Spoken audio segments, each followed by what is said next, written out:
changing your life one story at a time. This is the Chicken Soup for the Soul podcast with Editor-in-Chief Amy Newmark.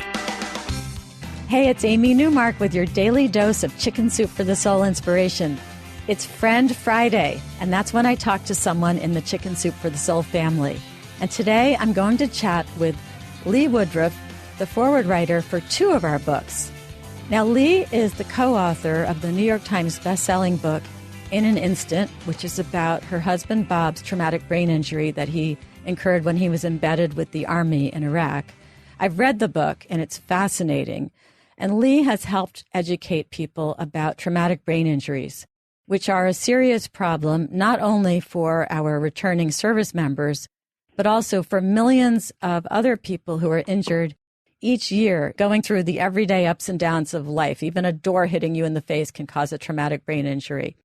Lee and her husband Bob founded the Bob Woodruff Foundation to assist post 9/11 injured service members, veterans, and their families to heal from the physical and the silent wounds of war. And that nonprofit has invested more than $20 million in finding, funding, and shaping innovative programs across the country that are helping veterans successfully integrate back into their communities. Now, Lee has 4 children, but she has still managed to not only write the book In an Instant, but also wrote a best-selling book, Perfectly Imperfect, A Life in Progress, and then her first novel, Those We Love Most, which became a New York Times bestseller and won the Washington Irving Book Award for fiction. So she is quite a busy lady. You can learn more about Lee at leewoodruff.com, and you can learn more about the Bob Woodruff Foundation at bobwoodrufffoundation.org. And I'm about to introduce Lee to you, and let me explain. She wrote the foreword for our book, Chicken Soup for the Soul, Recovering from Traumatic Brain Injuries. And that's what we're going to talk about today. So, hello, Lee.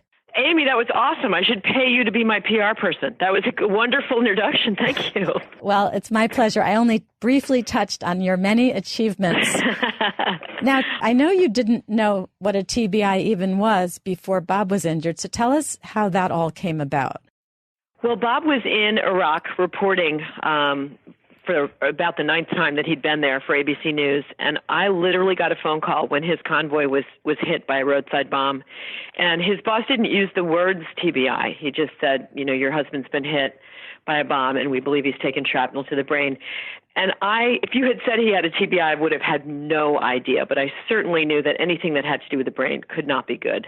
I didn't know what a TBI was either until one of my son's best friends decided to go off a 20-foot tall ski jump, like one of those Olympic jumps, and landed on his head.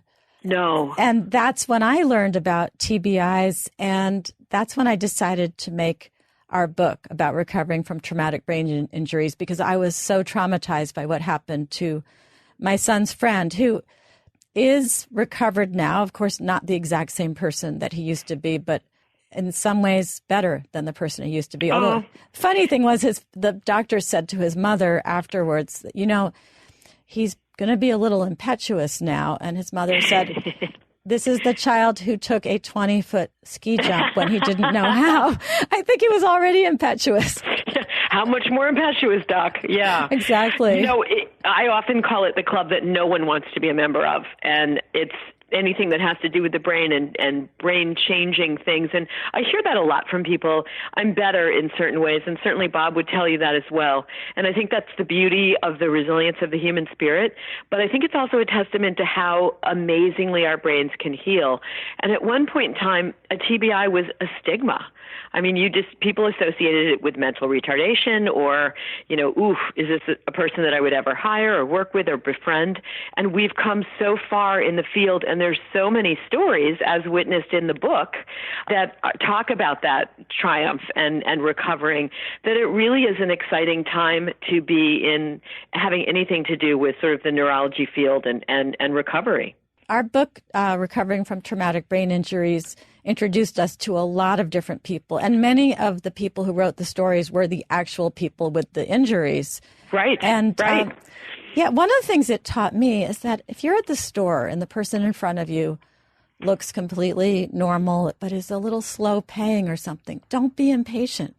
You don't know. That could be somebody who had a TBI and they're just going to be a little slower now to pull their wallet out and pay. And you should just hang back and relax. I love that point in the book, too, because certainly it's sort of been what people in the field call the perfect storm in so many ways, because you have all of these returning veterans coming back with head injuries because of military medicine enabling people to recover so well in the field, but also just, as we talked about earlier, we know so much more about how to cognitively help people recover. And it was the war. It was what was happening in sports. There's the whole issue of concussion in football. And all of these things kind of came together to bring this out into the public's vernacular. And certainly the Chicken Soup book about traumatic brain injury is just another element that sort of shows the moment has come to talk about it and deal with it and talk about treatment and share our stories, because it really is about sharing stories. Yeah, there's something like 2.5 million plus people a year just in the United States who suffer a traumatic brain injury. And I'm sure there are many others who go undiagnosed. And boy, in our book, which was mostly civilian traumatic brain injuries, one woman, she was an event planner at a hotel. And those big ballroom doors? She got hit in the forehead by one of those swinging doors. She suffered a traumatic brain injury. Another woman was playing with her child, and they knocked heads together by accident, just playing with each other. She suffered a traumatic brain injury. They happen in so many mundane ways, not necessarily a car accident, jumping off a ski jump, being, the victim of an IED. They happen in daily life, and they change everything for people. So they do, and I think that's one of the things that I loved about the book and was so honored to do the foreword for it, was because people don't necessarily associate something as simple as a head bump, like you just described, with a traumatic brain injury, because just the word traumatic makes it sound, like it has to be some devastating open head wound like Bob had. But the truth is that when something's not right inside, when your words are scrambled or you have headaches, there's so many different manifestations to a TBI. It's all the same diagnosis. And I think many people for years probably go without recognizing that. Yeah, and so many members of the military come back with TBIs, and maybe they didn't even have something happen to them that necessarily caused bleeding or obvious wounds, but the TBIs are still in them. Maybe it was just the massive concussions of, bombs going off around them, and it shook their brains somehow, and they got TBIs. And I know that the Bob Woodruff Foundation is helping people with those wounds that probably went undiagnosed. So tell me about that. Yeah, and those are the hidden wounds of war, and you're absolutely right. Many soldiers come back, service members, with just a myriad of symptoms: irritability, fatigue, inability to kind of process the day, the executive function. So the woman that you were describing who was hit in the forehead by the revolving door, all of our ability to sort of organize our day and think about the sequencing of events is in the frontal lobe. And so many service members come back and they know something's wrong and off. They just don't quite know what or how to articulate it. And just that shaking of the brain, as you described, from the concussive effects of a blast, just being near a blast, even if nothing is physically hurt on you. If you picture putting a bunch of Jell-O in a glass jar and shaking it, that's what happens to the brain and all of the neurons and the synapses. And you don't have to have, your skull blown open for that to be an injury. It's the thing that happens in sports, if you're hit just the wrong way, or something as simple as you said, as two people knocking their heads together. So our heads our skulls and our heads are designed well, but I learned an interesting fact, and I'll share it with your listeners right now. There are two animals that Mother Nature, God, the Creator, whomever, designed to be able to take head trauma. One is the woodpecker, the other is the ram. So they have these devices in their brains that kind of lock the brain down so that it's not floating in this fluid that we have, around in our brains, outside of our brains, between our brain and our skull. How interesting is that? So there is a design in nature to sort of hold the brain down because it knows that rams are going to butt against something. But we don't have that, and we don't often think as we go about our day about protecting our heads. The thing that really bothers me is soccer, because my daughter played soccer for years, and all the head thing with that hard ball hitting their heads. Is there any research on that?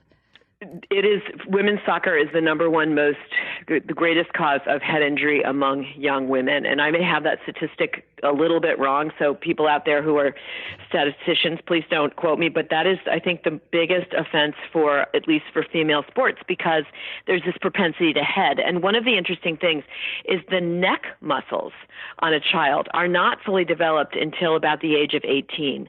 And so if you think about our heads, which are really heavy, and then you think about a lollipop stick, which is really where our neck muscles are as kids, I'm going to have everybody in America coming down on me for saying this, but we really should have rules about tackling in football, and we should have rules about heading the ball up to a certain age, because I can't tell you the number of young children I've met in rehab hospitals who have just been hit the wrong way, and they're still developing. And it is a great concern to me. Yeah, I agree with you, but we probably are very unpopular now. They're probably turning the radio off at this moment in time. We're done. We're over. I'll let you know what happens. So I do want to. And let's just say this: sports are awesome. Everybody should be engaging in sports, but we just know so much more today than we did, 20 years ago, and we can modify the sport without taking any of the fun away, but just being protective of our heads. Yeah, it's. I'm glad I already finished raising my children, because I would be worried about this all the time now. So what I loved about the book, the Chicken Soup for the Soul, Recovering from Traumatic Brain Injuries, is that we have the stories from the patients.